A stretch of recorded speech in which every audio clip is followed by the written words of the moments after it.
Hello, and welcome to Harry Potter and the Methods of Rationality, the podcast. Written by Eliezer Yudkowsky, read by Eneasz Brodsky, based on the works of J.K. Rowling. Chapter 58, The Stanford Prison Experiment, Part 8, Constrained Cognition.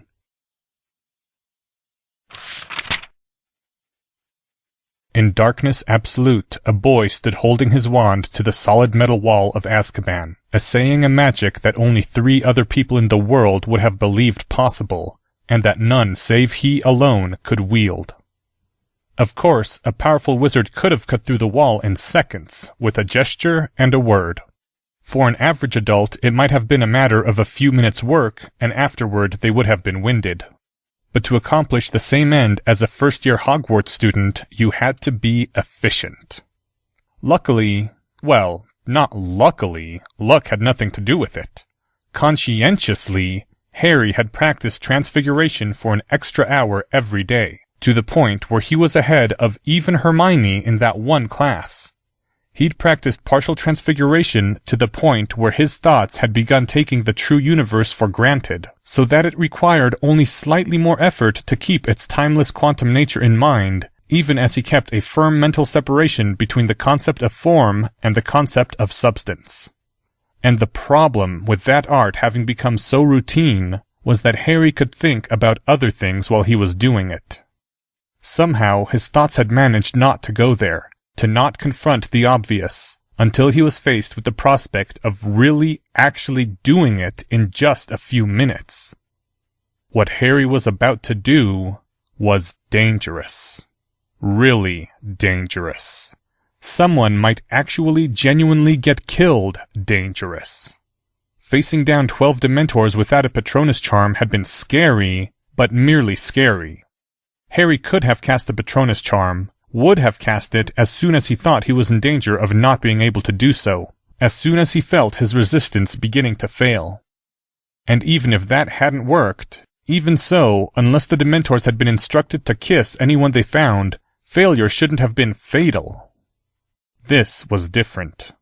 The transfigured Muggle device could explode and kill them. The interface between the technology and the magic could fail in any number of ways and kill them. The Aurors could get in a lucky shot.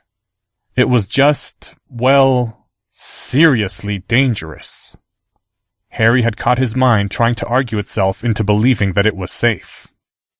And sure, the whole thing could work, but even leaving out that rationalists weren't ever allowed to argue themselves into things, Harry knew he couldn't possibly have argued himself into estimating less than a 20% probability of dying. "Lose," said Hufflepuff. "Lose," said the voice of Professor Quirrell in his mind. "Lose," said his mental model of Hermione and Professor McGonagall and Professor Flitwick and Neville Longbottom and, well, basically everyone Harry knew except for Fred and George, who would have gone for it in a hot second. He should just go find Dumbledore and turn himself in. He should. He really, really should. It was the only sane thing to do at this point. And if it had been only Harry on the mission, only his own life that had been at stake, he would have. He surely would have. The part that was almost causing him to lose his concentration on the partial transfiguration he was performing, the part that was threatening to open him to the Dementors, was Professor Quirrell, still unconscious, still a snake. If Professor Quirrell went to Azkaban for his part in the escape, he would die. He probably wouldn't last even a week. He was that sensitive. It was that simple. If Harry lost here, he lost Professor Quirrell. "Even though he's probably evil," said the Hufflepuff part of him quietly. "Even so?" It wasn't a decision Harry had made in any conscious way. He just couldn't do it. Losing was for house points, not people. "If you think your own life is valuable enough that you're not willing to take on an 80% probability of dying in order to protect all the prisoners in Azkaban," his Slytherin side observed, "there is no way you can justify taking a 20% risk to your life to save Bellatrix and Professor Quirrell. The math doesn't add up. You can't be assigning consistent utilities over outcomes here." The logical side of him noted that Slytherin had just won the argument. Harry kept the form in his mind, kept on casting the spell. He could always just abort the mission when he was done with the transfiguration. He didn't want to lose the effort he'd already invested. And then Harry thought of something else that suddenly made it very hard to keep the magic going. Very hard to keep up his resistance to the Dementors. What if the portkey doesn't take us where Professor Quirrell said it did? It was obvious in retrospect the moment he thought about it. Even if the planned escape went completely right, even if the Muggle device worked and didn't explode and didn't interact badly with the mated magic item, even if the Aurors didn't get in a lucky shot, even if Harry made it far enough away from Azkaban to use the portkey, there might not be a psychiatric healer at the end of it. That was something Harry had believed when he'd trusted Professor Quirrell, and he'd forgotten to reevaluate it after Professor Quirrell was no longer to be trusted. "You can't do this," said Hufflepuff. "At this point, we're talking mere stupidity." Cold seemed to spread through the room, but Harry kept the transfiguration going even as his resistance against the Dementors faltered. "I can't lose Professor Quirrell. He tried to kill a police officer," said Hufflepuff. "You already lost him in that moment. Bellatrix is probably just what everyone thinks she is. Just take your cloak back, go find Dumbledore, and tell him you were tricked." "No," thought Harry desperately. "Not without talking to Professor Quirrell. There might be an explanation. I don't know. Maybe he was standing far enough away from my Patronus that the Dementors got to him. I don't understand it. It doesn't make sense on any hypothesis why he would do that. I can't just..." Harry turned his mind away from that chain of thought before it completely broke his resistance to the fear, because he couldn't think of feeding Professor Quirrell to Dementors while staying resolved against death. It was a cognitive impossibility. "Your reasoning is artificially impaired," observed the logical part of him calmly. "Find a way to unimpair it." "All right, let's just generate alternatives," Harry thought. "Not choose, not weigh, certainly not commit. Just think about what else I might be able to do besides the original plan." And Harry went on cutting the hole in the wall. He was using partial transfiguration on a thin, cylindrical shell of metal, 2 meters in diameter and 0.5 millimeter thick, running all the way through the wall. He was transfiguring that 0.5 millimeter thickness of metal into motor oil. Motor oil was a liquid, and you weren't to transfigure liquids because they might evaporate. But he and Bellatrix and the snake all had bubblehead charms, and Harry would cast Finite on the oil immediately after, dispelling his own transfiguration, as soon as the separated and lubricated hunk of metal slid out of the wall and onto the floor of their cell. He'd slanted it so gravity would pull it in once the transfiguration was done. If Harry and Bellatrix didn't exit on his broomstick through the resulting hole in the wall, Harry's brain suggested that he could try to transfigure a surface cover over the hole in the wall, leaving a space for Bellatrix and Professor Quirrell to hide in, wearing the cloak, while Harry turned himself in. And Professor Quirrell would eventually wake up, and he and Bellatrix could figure out how to exit Azkaban on their own. It was, first of all, a dumb idea, and second, there would still be a huge hunk of metal on the floor of the cell, which would give it away. And then Harry's brain saw the obvious. "Let Bellatrix and Professor Quirrell use the escape route you invented. You stay behind and turn yourself in." Bellatrix and Professor Quirrell were the ones whose lives were at stake. They were gaining, not losing, from taking the risk. And there was no reason, no sane reason at all, for Harry to go with them. A calm came over Harry as he thought it. The cold and darkness that had been wavering around the fringes of his mind retreated. Yes, that was it. That was the creative, out-of-the-box route. That was the hidden third alternative. The falseness of the dilemma was obvious in retrospect. If Harry turned himself in, he didn't have to turn in Bellatrix and Professor Quirrell. If Bellatrix and Professor Quirrell took a dangerous escape route, Harry didn't need to go with them. Harry didn't even need to face the embarrassment of admitting he'd been tricked if he ordered Bellatrix to remove the memory. Everyone would just assume he'd been kidnapped, including Harry himself.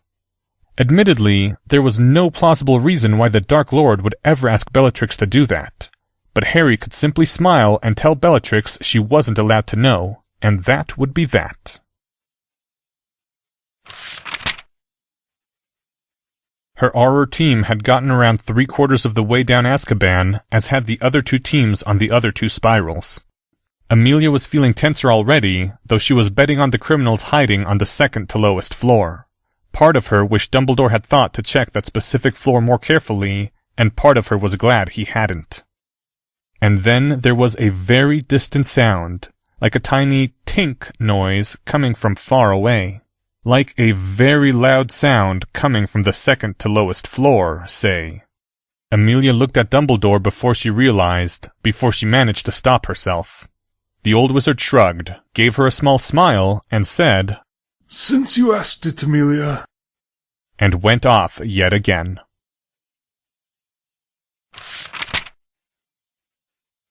Finite incantatem, Harry said to the oil coating the giant chunk of metal on the floor. He hardly heard himself speak. His ears were still ringing from the gigantic thud of the solid metal sliding out of the wall and falling. He should have put up a quieting charm in retrospect, though that wouldn't have stopped the noise from spreading through the solid metal floor. And then Harry said it again, Finite incantatem, to the oil coating the 2-meter hole in the wall, spreading the effect wide. It was his own magic Harry was canceling, which made the spell almost effortless. Harry was feeling a bit tired now, but that was the last use of magic he would need. He hadn't even needed to do it, really, but Harry didn't want to leave transfigured liquid lying around, and he didn't want to betray the secret of partial transfiguration either. It seemed very inviting, that 2-meter hole leading to freedom.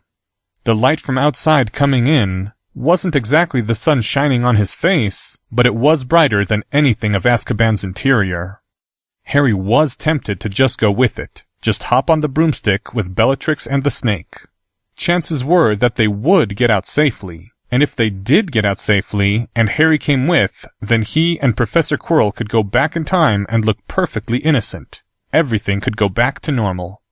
If Harry stayed behind and turned himself in, then even if everyone assumed Harry had been a hostage, assumed Harry had lied to Professor McGonagall's Patronus at Wand Point, even if Harry himself got off lightly, well, it wasn't likely that the defense professor would go on teaching at Hogwarts. Professor Quirrell would have reached the predestined end of his career in February of the school year. And yes, Professor McGonagall would kill Harry. And yes, it would be slow and painful. But staying behind was the sensible, safe, sane thing to do, and Harry was feeling more relaxed than regretful. Harry turned to Bellatrix. He opened his mouth to instruct her a final time, and there was a hiss, a weak hiss, a hiss that sounded slow and confused, and the hiss said, "What was that noise?" Through the corridor the old wizard strode. He came to a metal door and opened it, already knowing from memory that the cells within were empty. 7 mighty and discerning incantations the wizard spoke then, before he moved on. It would be little enough exertion in total, with so few cells left to check.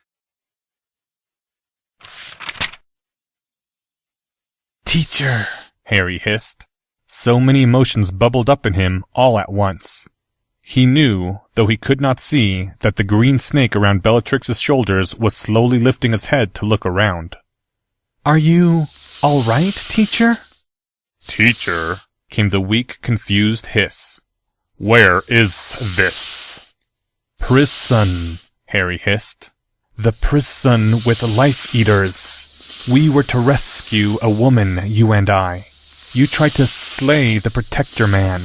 I blocked your killing curse. There was a resonance between us. You fell unconscious. I had to defeat the Protector Man myself. My guardian charm was dispelled. The life-eaters could tell the Protectors that the woman had escaped. There is someone here who can sense my guardian charm. Probably the schoolmaster. So had to dispel my guardian charm. find different way to hide you and the woman from life eaters without guardian charm. Learn to protect myself without guardian charm. Scare off life eaters without guardian charm. Then devise new escape plan for you and the woman. And finally, cut hole in thick metal wall of prison, even though I am only first-year student. No time to explain. You must go now. If we never meet again, teacher, then I was glad to know you for a time. Even though you are probably evil, it is good to have the chance to say this much. Goodbye. And Harry took the broomstick and presented it to Bellatrix, saying simply, "Get on." He had decided to keep the memories. For one thing, they were important. For another, he and the defense professor had started planning this a week ago, and Harry wasn't about to obliterate the whole last week, or explain to Bellatrix exactly what needed to be obliviated. Harry could probably fool Veritaserum, and if Dumbledore insisted that Harry drop his occlumency shields for a deeper examination, well, Harry had acted heroically throughout. "Stop," said the snake. Its voice was stronger now. "Stop, stop, stop! What do you mean, goodbye?" Escape plan is risky. My life is not at stake, only yours and hers. So I am staying, turning myself in. "No," said the snake. The hiss was forceful. "Must not permitted." Bellatrix mounted the broomstick. Harry could sense, but never see, her head turning to look at him. She said no word, awaiting him, perhaps, or merely awaiting his orders. "No longer trust you," Harry said simply. "Not since you tried to slay the Protector Man." And the snake hissed, "I did not seek to slay the Protector Man. Are you fool, boy? Slaying him would not make sense, evil or no." The Earth ceased to turn on its axis, paused in its orbit around the sun. The snake's hiss was now more furious than anything Harry had ever heard from the human Professor Quirrell. "Slay him? Had I sought to slay him, he would have been dead within seconds, fool boy. He was no match for me. I sought to subdue, to dominate, force him to drop shields upon his mind. Needed to read him, to know who awaited his reply, learn details for memory spell." "You cast Killing Curse." "Knew he would dodge." "Was his life worth so little? What if he did not dodge?" "Would have pushed him out of the way with own magic, fool boy." Again the pause in the planet's spin. Harry hadn't thought of that. "Witless dunce of a plotter," hissed the snake, so angrily that the hisses seemed to overlap and slither over each other's tails. "Clever imbecile, cunning idiot, fool of an untrained Slytherin, your misplaced mistrust has ruined—" "This is not a fair time to argue," Harry observed mildly. The surge of relief trying to flood through him was cancelled by the increased tension. "Since I cannot get angry at you properly without opening myself to life eaters, must rush. Someone may have heard noise." "Explain escape plan," the snake said imperiously. "Swiftly." Harry explained. Parseltongue didn't have words for the Muggle technology, but Harry described the function, and Professor Quirrell seemed to understand. There were a few short hisses, the snakish equivalent of a bark of surprised laughter, and then snapped commands. "Tell woman to look away. Cast spell of silence. Set guardian charm outside door. Will transform myself. Make few swift improvements to your invention. Give woman emergency potion so she can shield us. Transform back before you dispel charm. Plan will be safer then. Am I to believe, Harry hissed, that healer for woman truly awaits us? Use sense, boy. Suppose I am evil. To end use of you here is obviously not what I planned. Mission is target of opportunity, invented after saw your guardian charm. Whole affair meant to be unnoticed, hid when left eating place. Obviously, you will see person pretending to be healer on arrival. Go back to eating place afterward. Original plan carries on undisturbed. Harry stared at the invisible snake. On the one hand, saying it like that made Harry feel rather dumb. On the other hand, it wasn't exactly reassuring. So, what is your plan for me, precisely? You said no time, but plan is for you to rule country, obviously. Even your young noble friend has understood that by now. Ask him on return if you wish. Will say no more. Is time to fly, not speak.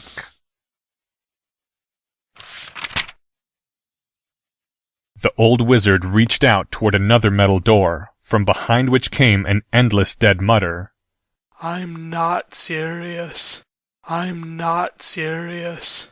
I'm not serious. The red golden phoenix on his shoulder was already screaming urgently, and the old wizard was already wincing when another cry pierced the corridor, phoenix-like, but not the true phoenix's call. The wizard's head turned, looked at the blazing silver creature on his other shoulder, even as ephemeral and substanceless talons launched the spell entity into the air. The false phoenix flew down the corridor. The old wizard raced off after, legs churning like a spry young man of 60. The true phoenix screamed, once, twice, and a third time, hovering before the metal door. And then, when it became clear that its master would not return for all its calling, flew reluctantly after. Professor Quirrell had assumed his true form this time.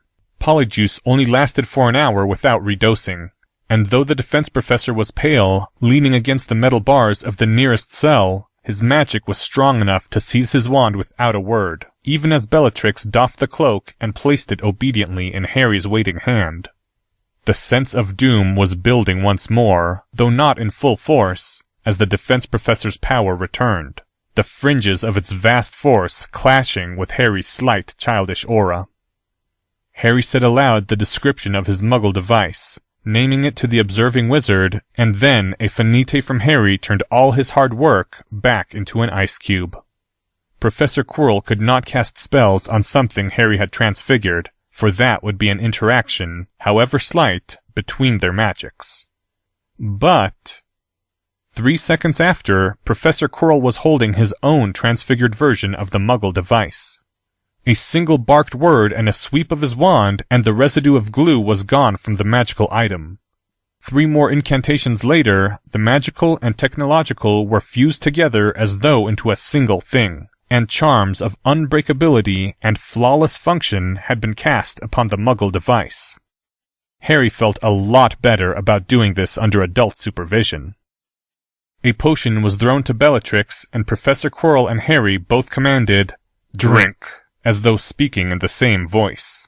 The emaciated woman had already been lifting it to her lips without waiting, for it was evident to anyone that this snake animagus was a servant of the Dark Lord, and a powerful and trusted one.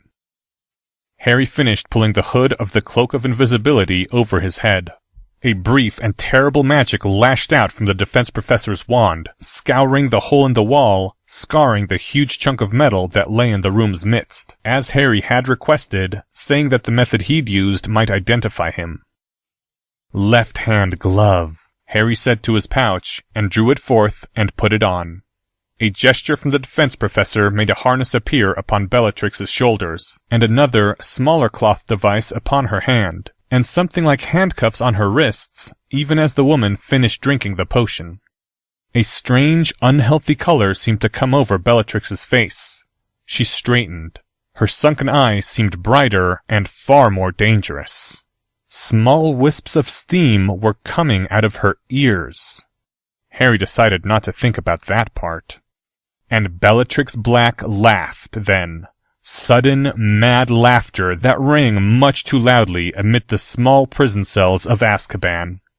Very soon, the defense professor had said, Bellatrix would fall unconscious and stay that way for quite a while, the price of the potion she had taken. But for just a few moments, she would regain perhaps a 20th part of the power she had once wielded. The defense professor threw his wand toward Bellatrix, and an instant later blurred into a green snake. An instant after that, the Dementor's fear returned to the room. Bellatrix flinched only slightly, caught the wand, and gestured without a word. The snake flew up and was inserted into the harness on her back. Harry said, "Up!" to the broomstick. Bellatrix attached the wand to the holster on her hand. Harry leapt onto the two-person broomstick in the lead position. Bellatrix followed behind him. She took the cuff-like devices on her wrists and chained her hands to the grips of the broomstick, even as Harry's right hand shoved his wand into his pouch. And the three shot forward through the hole in the wall, emerging into the open air directly above the Dementor's pit, in the interior of the vast triangular prison that was Azkaban, the blue sky now clearly visible above them, shining down its daylight. Harry angled the broomstick and began accelerating, upward and toward the center of the triangular space. His left hand, gloved to prevent direct contact between his skin and something which Professor Quirrell had transfigured, held the switch of the control on the Muggle device. Far above them, distant shouts rang out. All right, you primitive screwheads. Aurors on fast-racing broomsticks angled out of the sky, diving straight down toward them, faint sparks of light already blazing downward as the first shots were fired. Listen up. Protego Maximus! Shouted Bellatrix in a mighty cracked voice, followed by a cackling laugh as the shimmering blue field surrounded them. You see this? From the decaying pit in the center of Azkaban, over 100 Dementors rose into the air, appearing to some as a great mass of corpses, a flying graveyard, appearing to another as a conglomerate of absences that seemed to form one vast rip in the world as they slid upward. This...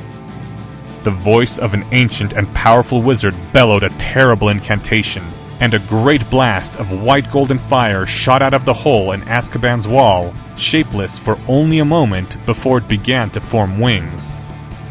And the Aurors activated the anti-anti-gravity jinx that had been built into the wards of Azkaban, disabling all flying spells whose enchantment had not been cast with the recently changed passphrase. The lift on Harry's broom switched off. Gravity, on the other hand, stayed on. Their broom's upward rise slowed, started to decelerate, began the process of turning into a fall. But the enchantments that kept the broom pointed in a direction and allowed steering, the enchantment that kept riders attached and somewhat protected them from acceleration, those enchantments were still functioning. Broomstick! Harry hit the ignition switch on the General Technics made Model Berserker PFRC N-Class ammonium perchlorate composite propellant solid fuel rocket that had been mated to his Nimbus X200 two-person broomstick. And there was noise.